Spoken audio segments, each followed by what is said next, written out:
ओम श्री परमात्मने नमः। ओम वासुदेवाय नमः। ओम व्यासदेवाय नमः। ओम जगन्नाथदासाय नमः। ओम गणेशाय नमः। ओम माँ सरस्वती। हे माँ सरस्वती तुम्हें कंठरे बस, माँ कंठरे बस। अतिबड़ी जगन्नाथ दास रचित श्रीमद् भागवत महापुराण सप्तम स्कंधर आज आम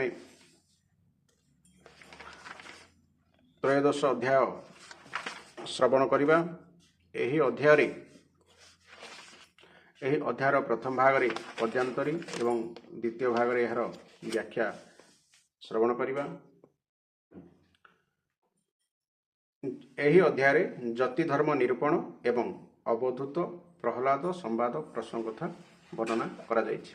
श्रीमद् भागवत महापुराण धारावाहिक भाव में शुणापी चैनल को सब्सक्राइब करंतु एवं फॉलो करंतु एवं प्रत्येक अध्याय धारावाहिक भाव में शुणंतु।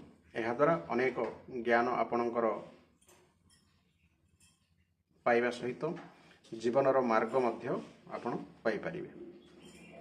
तेबे आसंतु आरंभ करिबा सप्तम स्कंध त्रयोदश 13तम अध्याय। अवधूतर इतिहासे जतिर धर्म त्रयोदशे। नारद उवाच एबेक हिबा जति धर्म स्वभावे अवधूत कर्म। माया संसार दूर करी बुलिब देह मात्र धरी। ग्रामे बंचिब एक दिने द्विदिन न रहिब पूर्ण। निर्जने दिगंबर वेशे जेबे शिव वन देशे।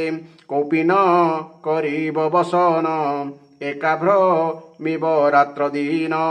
केबे न करिम संग थिला संसारे जार संग। सर्वभूतरे शांतिपण श्रीनारायण परायण। जति धर्म अर्थात संन्यास धर्म।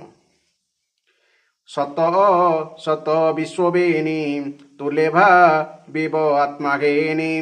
परम ब्रह्म आत्मासार सर्वव्यापित निरंतर। जाग्रत स्वप्न मध्य रही आत्मार गति आत्मे ध्यायी। आत्मार बंध मोक्ष वेणी लखिब माया मात्र घेनी। वस्तु स्वभाव नाही तार एणु सर्वदा निर्विकार। वस्तुर नित्यानित्य भाव एणु ए शरीर ध्रुव। जीवर उत्पत्ति मरण कालटी ए भावे कारण। एणु शरीर धर्म जानी आत्मार गति परिमाणी। अशास्त्रे न करिबरती जीविका ज्योतिष प्रभृति। दूरेते जीव तर्कवाद जे शास्त्रे पक्षपात भेद। अभ्यास न करिब ग्रंथ शिष्य न करिब बहुत। व्याख्यान निज प्रयोजने केबे न करिब मने।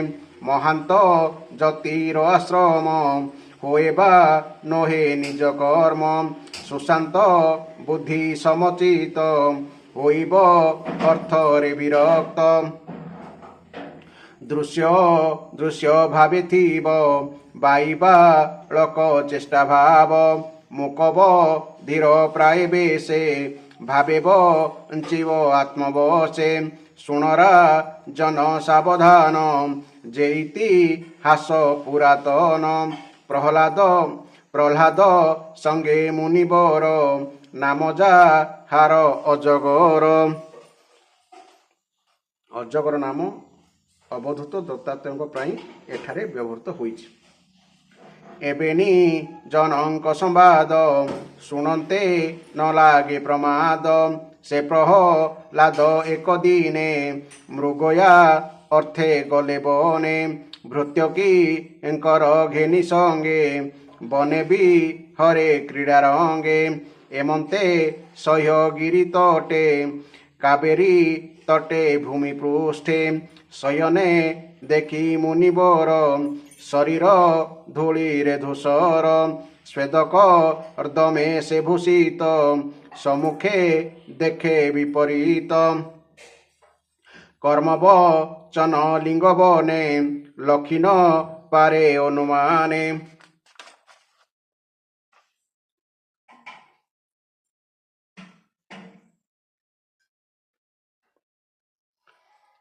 কিবা শ্রম লক্ষিণ হে সুমনে বিচারি সন্দেহে তাহাকু দেখি প্রহ্লাদ ভাবেন মিলাবে নিপাদ লক্ষণে মণি তার গতি বলে সুর নরপতি প্রহ্লাদ উবাচ এ স্থূল শরীর তোহর স্বভাবে দিশই সুন্দর ভোগীপু রুষ প্রায় হই তো দেহ দেখি বিচারই চিত জনে ভোগী জনে ভ্রমন্তি নগর বিপিনে ভোগর বলে পুষ্ট দেহি এ অনু মানে মুমণই উদ্যম ন করিতু ধনে কিম্পাশো ইচ্ছু ঘোর বনে কেমন্তে পুষ্ট তো শরীর কহস সংশয় যাও দূর কহতু নভ জিমৌন মু যেবে শুনিবা ভাজন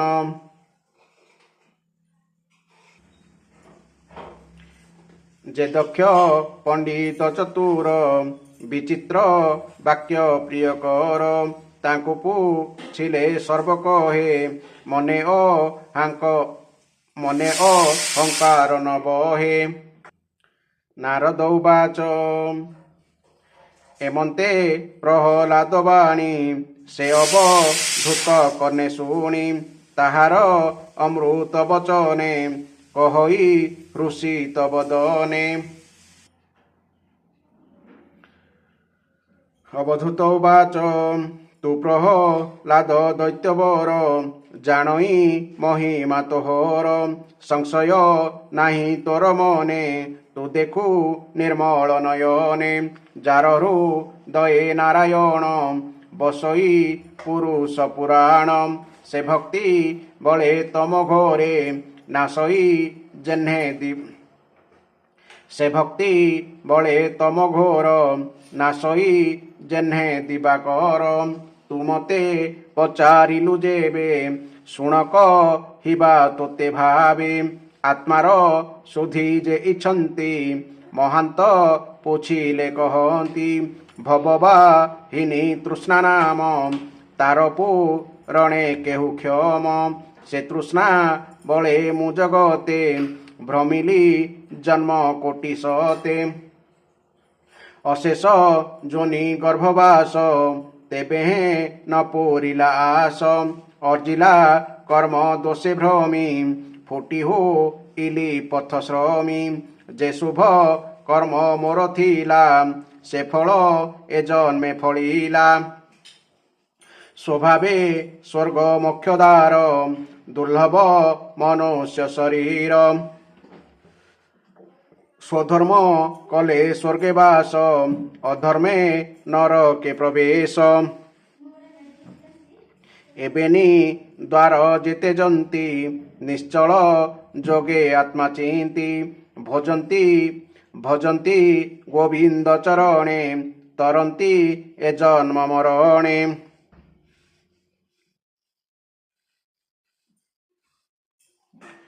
মুয়েশ সার সুখ দেখি বিচারি মনে হেলি দুঃখী দ্বন্দ্বময়ী থুন গৃহবাসে ইন্দ্রিয় সুখ ভোগ আসে অন্তেন রকে বিশ্রামন্তি এঘেনি মনে কলে ভ্রান্তি এণু মু গৃহ দ্বন্দ্ব এড়ি তপসা ধই দুঃখে পড়ি প্রবৃত্তি মার্গে নর দুঃখী নিবৃত্তি মার্গে হন্তি সুখী এবে মু কৃষ্ণর প্রসাদে নিবৃত্তি কর্ম যোগ সাধে নিত্যে বৈ আত্মা ভাবে মন আনন্দে সুখ প্লবে মনস কল্প ভোগ তেজি প্রারব্ধ ভোগ বনে ভুঞ্জি এণুয়া মার অর্থে মোহি সংকল্পী একান্তে ভ্রময়ী ଏବେ ହୋ ପ୍ରହ୍ଲାଦ ଶୁଣ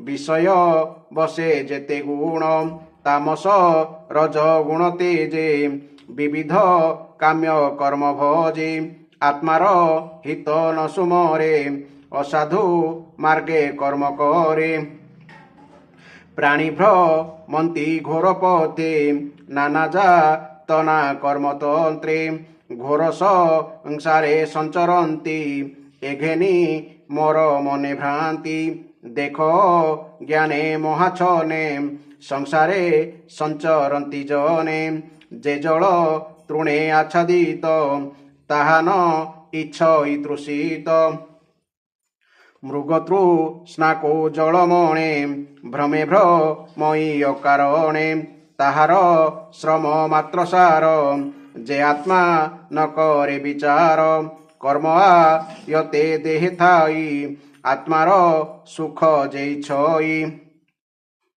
সংকল্পী ক্রিয়া করে যেতে নিষ্ফল হয়ে কার্য অন্তে আধ্যাত্ম আদি দুঃখ যেতে আত্মানি পাত যার অন্তে বিমুক্ত নহে প্রাণী এণে কি প্রয়োজন অর্থ কামে লোভী প্রাণীଙ୍କ দুষ্ট মন বলে বন্ধন করে ধন ধনী জনଙ୍କ দুঃখ দেখি মোধন তৃষ্ণাକୁ পেখি দেখই ধনীଙ୍କର দুঃখ নিদ্রা ভোজনে নাই সুখ রাজার ভয় নিত্য ধনে চৌরস্ব জন শত্রু জনে যে অবা আসে ধন মাগি তা দেখি চিত্তে দুঃখ ভাগি অশেষ আপদর স্থান এ ধন মূল হয়ে জন্ম যে শোক মোহ লোভ ক্রোধ নিত্য উদ্বেগ যে প্রমাদ যাহার মূল এসবন্তি ধনর মূলে প্রাণ ভীতি এঘেনি যে পণ্ডিত জনে লোভতে যন্তি জানি ধনে মধুমক্ষিকা অজগর এ জন্মে গুরু এ মোহর যে বই রাগ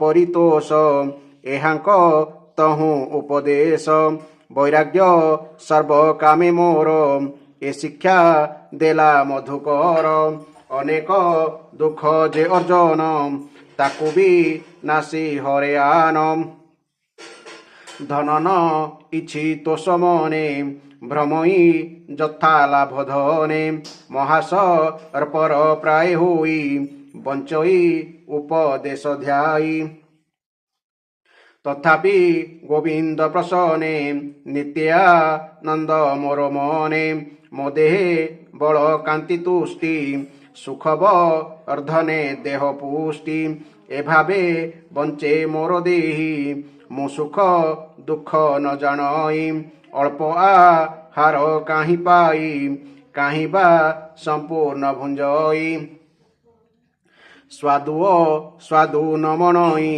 যে দিনে যে অবা মিলই গ্রাসকু অমৃত মনই সুমিষ্ট মিলে অবা কাহি কাহি বা কটু তিক্ত পাই মনস সন্তোষে তা ভুঞ্জই কাহি বা শ্রদ্ধা উপহৃত কাহি বা মান্য বিবর্জিত কাহি বা দধি অনঘৃত কাহি বা লবণ বর্জিত অল্প বহুত নবারই যহি যা মিলে তুষ্ট তহি এমন্তে রখ ই জীবন নিশ্চিন্ত মনে মো শয়ন রাত্র দিবস ন জানই উভয় এক প্রমাণই পাটব সন কাহি পিন্ধি কাহি বুলই চর্ম বাঁধি চিরাণী বস্ত্র কাহি মিলে কাহি বা বঞ্চইব কলে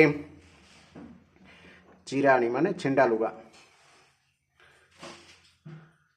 কর্ম আদরি তোষ মনে ବସଇ ଇଚ୍ଛା ସୁଖ ସ୍ଥାନେ କାହିଁ ବା ଧରଣୀ ଶୟନ କାହିଁ ପା ଶାଣ ତୃଣପନ କାହିଁ ପ୍ରାସାଦ ମଧ୍ୟେ ଥାଇ କାହିଁ ପ ଲଙ୍କେ ନିଦ୍ରା ଯାଇ କାହିଁ ହ ଅଂଶୁଲି ତୋଳି ପରେ କାହିଁ ସ୍ମ ସାନେ ବନ ଘୋରେ।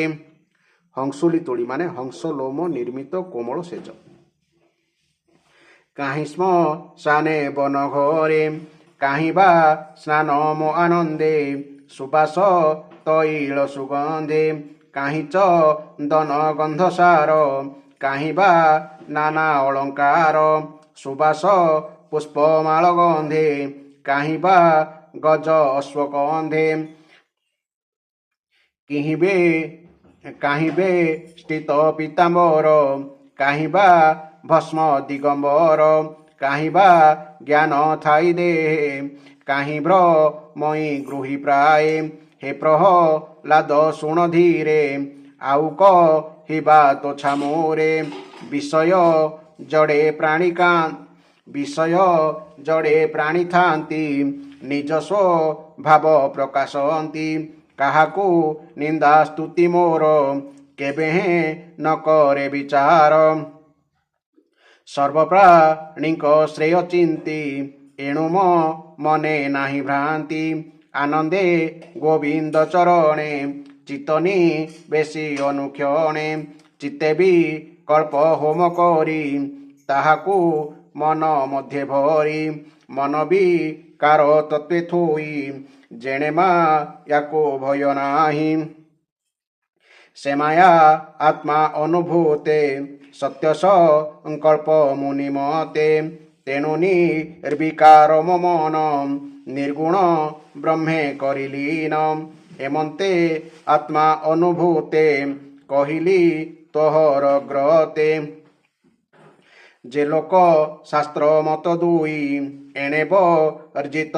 ମୋର ଦେହି ତୁ ଯେଣୁ ବିଷ୍ଣୁର ଭକତ ତେଣୁ କହିଲି ତୋ ଅଗ୍ରତ ତୁ ପ୍ରହ୍ଲାଦ କୃଷ୍ଣ ଦାସ ଏଣୁ ମୁଁ ତୋହର ବିଶ୍ୱାସ।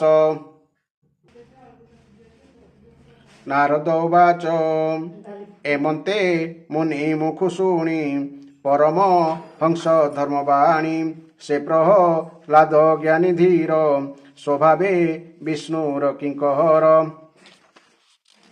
ସେ ଦତ୍ତାତ୍ରେୟ ତତ୍ତ୍ୱବାଣୀ ପ୍ରବାହ ସୁଧା ତରଙ୍ଗିଣୀ ସେ ପ୍ରହ୍ଲାଦ ଶୁଣି କନେ ବନ୍ଦିଲା ବିବିଧ ସ୍ତବନେ ଆନନ୍ଦେ ନମିଲା ଚରଣେ ସଦନେ ଗଲା ତତ୍କ୍ଷଣେ ଶୁଣସୁ ଜନେ ଦୃଢ଼ ଚିତେ ହରିଚରିତ ଭାଗବତେ ପ୍ରହ୍ଲାଦ ଦତ୍ତାତ୍ରେୟ କଥା ଶୁଣନ୍ତେ ଖଣ୍ଡେ ଭବ ବ୍ୟଥା ଏଣେ ନିର୍ମଳ କର ଚିତ କହଇ ବିପ୍ର ଜଗନ୍ନାଥ ଇତି ଶ୍ରୀମଦ୍ଭାଗବତେ ମହାପୁରାଣେ ପରମହଂସା ସଂହିତାୟାଂ ସପ୍ତମ ସ୍କନ୍ଧେ ଯୁଧିଷ୍ଠିର ନାରଦ ସମ୍ବାଦେ ଯତି ଧର୍ମେ ତ୍ରୟୋଦଶୋଧ୍ୟାୟଃ। ବର୍ତ୍ତମାନ ଏହି ଅଧ୍ୟାୟରେ ଆମେ ବ୍ୟାଖ୍ୟା ଶ୍ରବଣ କରିବା। ସନ୍ନ୍ୟାସର ଧର୍ମ କ'ଣ ସେ ବିଷୟରେ ଏଠି ବର୍ଣ୍ଣନା କରାଯାଇଛି। ଶ୍ରୀ ନାରଦ କହିଲେ, ହେ ଧର୍ମା, ଯଦି ବାନପ୍ରସ୍ଥ ଆଶ୍ରମୀଙ୍କଠାରେ ବ୍ରହ୍ମବିଚାର କରିବାର ସାମର୍ଥ୍ୟ ଥାଏ ତେବେ ସେ ଶରୀର ବ୍ୟତୀତ ଅନ୍ୟ ସବୁ ଛାଡ଼ି ଦେଇ ସନ୍ନ୍ୟାସ ନେଇଯିବା ଉଚିତ ଏବଂ ବ୍ୟକ୍ତି ବସ୍ତୁ ସ୍ଥାନ ଓ ସମୟ ପ୍ରତି ଅନପେକ୍ଷ ହୋଇ ବା ଏଗୁଡ଼ିକ ଠାରୁ କିଛି ଆଶା ନ ରଖି ଗୋଟିଏ ଗ୍ରାମରେ ଗୋଟିଏ ମାତ୍ର ରାତି ରହିବାକୁ ନିୟମ ଗ୍ରହଣ କରି ପୃଥିବୀରେ ବିଚରଣ କରିବା ଉଚିତ। ଯଦି ସେ ବସ୍ତ୍ର ପିନ୍ଧିବେ ତେବେ ଗୁପ୍ତ ଅଙ୍ଗକୁ ଘୋଡ଼ାଇବା ନିମନ୍ତେ କେବଳ କୌପିନି ପିନ୍ଧିବେ। ପୁଣି ଯେ ପର୍ଯ୍ୟନ୍ତ କୌଣସି ଆପତ୍କାଳ ନ ପଡ଼ିଛି ସେ ପର୍ଯ୍ୟନ୍ତ ଦଣ୍ଡ ବା ବାଡ଼ି ତଥା ଆଶ୍ରମର ଚିହ୍ନ ବ୍ୟତୀତ ନିଜେ ତ୍ୟାଗ କରିଦେଇଥିବା କୌଣସି ବି ବସ୍ତୁ ଗ୍ରହଣ କରିବା ଅନୁଚିତ ହେବ। ସନ୍ନ୍ୟାସୀ ସକଳ ପ୍ରାଣୀଙ୍କର ହିତୈଷୀ ହୋଇଯିବା ଆବଶ୍ୟକ। ସେ ଶାନ୍ତ ଓ ଭଗବତ ପରାୟଣ ହୋଇ ରହିବା ଏବଂ କାହାରି ଆଶ୍ରୟ ଗ୍ରହଣ ନ କରି ନିଜେ ନିଜ ସହିତ ରମଣ କରି ଏକାକୀ ବିଚରଣ କରିବା ଆବଶ୍ୟକ।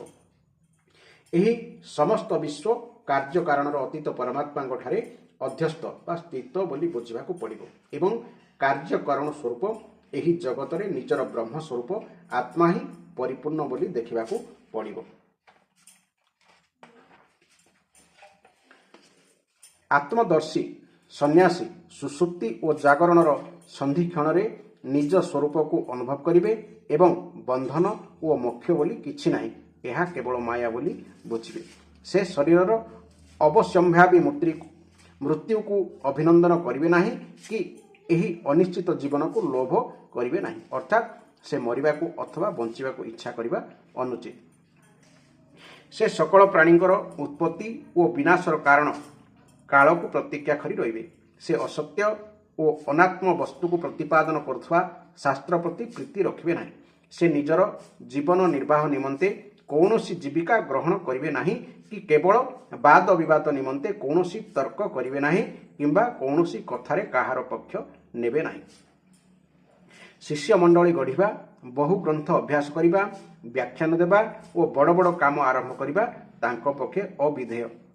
ସନ୍ନ୍ୟାସୀ ଶାନ୍ତ, ସମଦର୍ଶୀ ଓ ମହାତ୍ମା ହେବା ଆବଶ୍ୟକ। ସନ୍ନ୍ୟାସୀଙ୍କ ନିମନ୍ତେ କୌଣସି ବି ଆଶ୍ରମର ବନ୍ଧନ ଏକାନ୍ତ ଆବଶ୍ୟକ ନୁହେଁ। ସେ ଚାହିଁଲେ ନିଜ ଆଶ୍ରମର ଚିହ୍ନ ଧାରଣ କରିପାରନ୍ତି, ନଚେତ୍ ଛାଡ଼ି ଦେଇ ବି ପାରନ୍ତି। ତାହାଙ୍କ ପାଖରେ କୌଣସି ଆଶ୍ରମର ଚିହ୍ନ ନ ରହୁ ପଛେ ସେ ଆତ୍ମ ଅନୁସନ୍ଧାନରେ ମଗ୍ନ ରହିବା ବାଞ୍ଛନୀୟ। ସେ ଅତ୍ୟନ୍ତ ବିଚାରଶୀଳ ହୋଇଥିଲେ ମଧ୍ୟ ଜଣେ ପାଗଳ ପରି ବା ବାଳକ ପରି ପ୍ରତିଭାତ ହେବା ଉତ୍ତମ। ସେ ଅତ୍ୟନ୍ତ ପ୍ରତିଭାଶାଳୀ ହୋଇଥାଏ ମଧ୍ୟ ସାଧାରଣ ମନୁଷ୍ୟମାନଙ୍କ ଦୃଷ୍ଟିରେ ଘୁଙ୍ଗା ବା ଜଡ଼ ପରି ଜଣାପଡ଼ିବା ଆବଶ୍ୟକ। ହେ ଯୁଧିଷ୍ଠିର, ଏହି ବିଷୟ ନେଇ ମହାତ୍ମାମାନେ ଗୋଟିଏ ପ୍ରାଚୀନ ଆଖ୍ୟାନ ବର୍ଣ୍ଣନା କରିଥାନ୍ତି।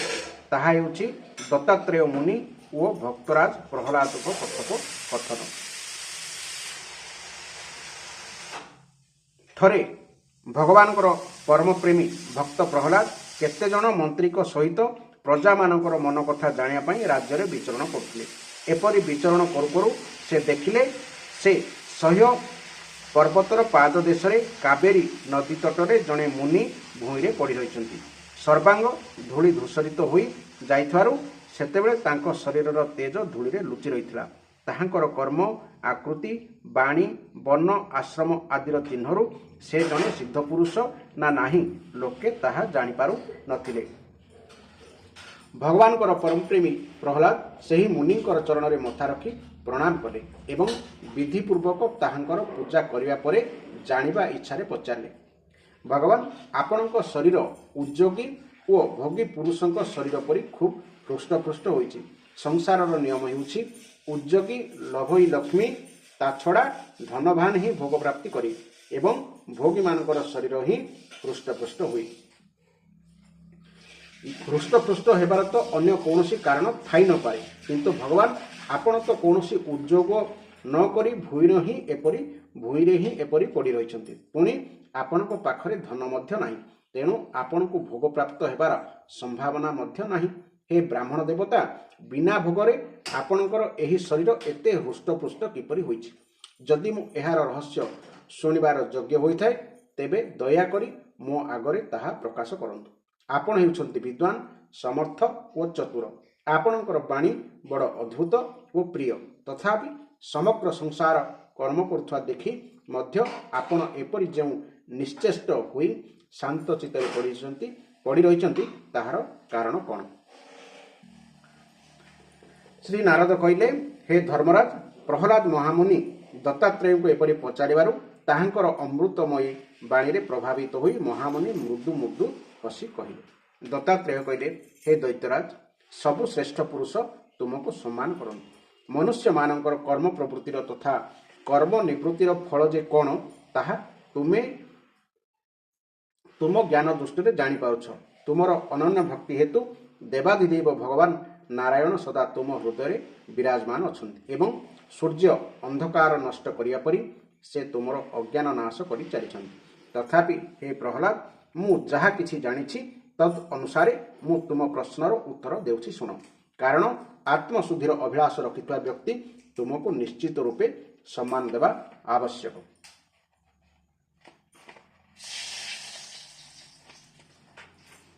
ହେ ପ୍ରହ୍ଲାଦ, ତୃଷ୍ଣା ହେଉଛି ଏପରି ଏକ ବସ୍ତୁ ଯେ ଇଚ୍ଛା ଅନୁସାରେ ଭୋଗ ମିଳିଗଲେ ବି ତୃଷ୍ଣା ଆହୁରି ଏ ତୃଷ୍ଣା ସମାପ୍ତ ହୁଏ ନାହିଁ।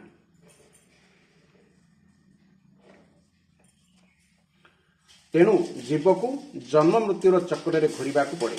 ସେହି ତୃଷ୍ଣା ମୋତେ କେତେ ଯେ କର୍ମ କରାଇଛି ଏବଂ ସେହି ହେତୁ ମୁଁ କେତେ ଯେ ଯୋନିରେ ପଡ଼ିଛି ତାର ହିସାବ ନାହିଁ। କର୍ମ ହେତୁ ଅନେକ ଯୋନିରେ ଘୂରି ଘୂରି ଦୈବବଶତଃ ମୋତେ ଏହି ମନୁଷ୍ୟ ଯୋନି ମିଳିଛି।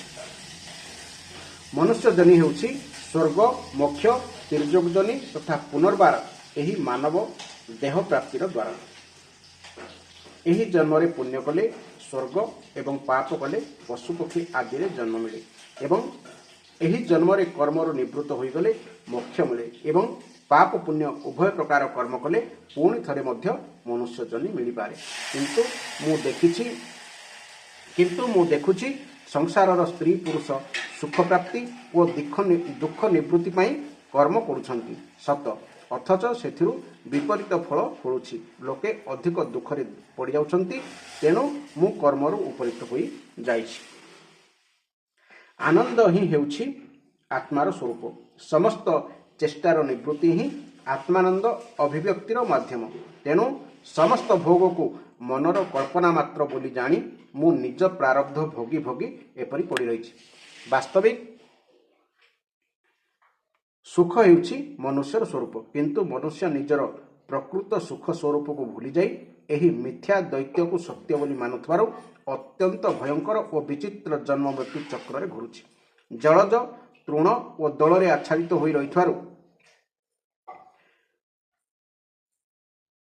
ହୋଇ ରହିଥିବା ଜଳକୁ ଜଳ ବୋଲି ଜାଣି ନ ପାରି ଅଜ୍ଞାନୀ ମନୁଷ୍ୟ ସେପରି ଜଳ ନିମନ୍ତେ ମୃଗ ତୃଷ୍ଣାରେ ପଛରେ ଧାଏଁ ଓ ନିଜ ଆତ୍ମାଠାରୁ ଭିନ୍ନ ବସ୍ତୁରେ ସୁଖ ରହିଛି ବୋଲି ଭାବୁଥିବା ମନୁଷ୍ୟ ସେହିପରି ଆତ୍ମାକୁ ଛାଡ଼ି ବିଷୟ ପଛରେ ଧାଏଁ। ହେ ପ୍ରହ୍ଲାଦ, ଶରୀର ଆଦି ହେଉଛି ପ୍ରାରବ୍ଧର ଅଧୀନ। ଯେ ଏହି ଶରୀର ଆଦି ଦ୍ୱାରା ନିଜକୁ ସୁଖ ଦେଇ ଦୁଃଖ ଦୂର କରିବାକୁ ଚାହୁଁଛି ସେ କଦାପି ନିଜ କାର୍ଯ୍ୟରେ ସଫଳ ହୋଇପାରିବ ନାହିଁ। ଯେତେ ଥର ଚେଷ୍ଟା କଲେ ବି ତାହାର ସକଳ କର୍ମ ବାରମ୍ବାର ବ୍ୟର୍ଥ ହୋଇଯିବ। ମନୁଷ୍ୟ ସର୍ବଦା ଶାରୀରିକ, ମାନସିକ ଆଦି ଦୁଃଖରେ ଆକ୍ରାନ୍ତ ହୋଇ ରହେ। ପୁଣି ସେ ହେଉଛି ମରଣଶୀଳ। ଏପରି ଅବସ୍ଥାରେ ସେ ବହୁ ଶ୍ରମ ଓ କଷ୍ଟ ସ୍ୱୀକାର କରି କିଛି ଧନ ଓ ଭୋଗ ପାଇଗଲେ ବି ସେଥିରୁ କି ଲାଭ ମିଳିବ?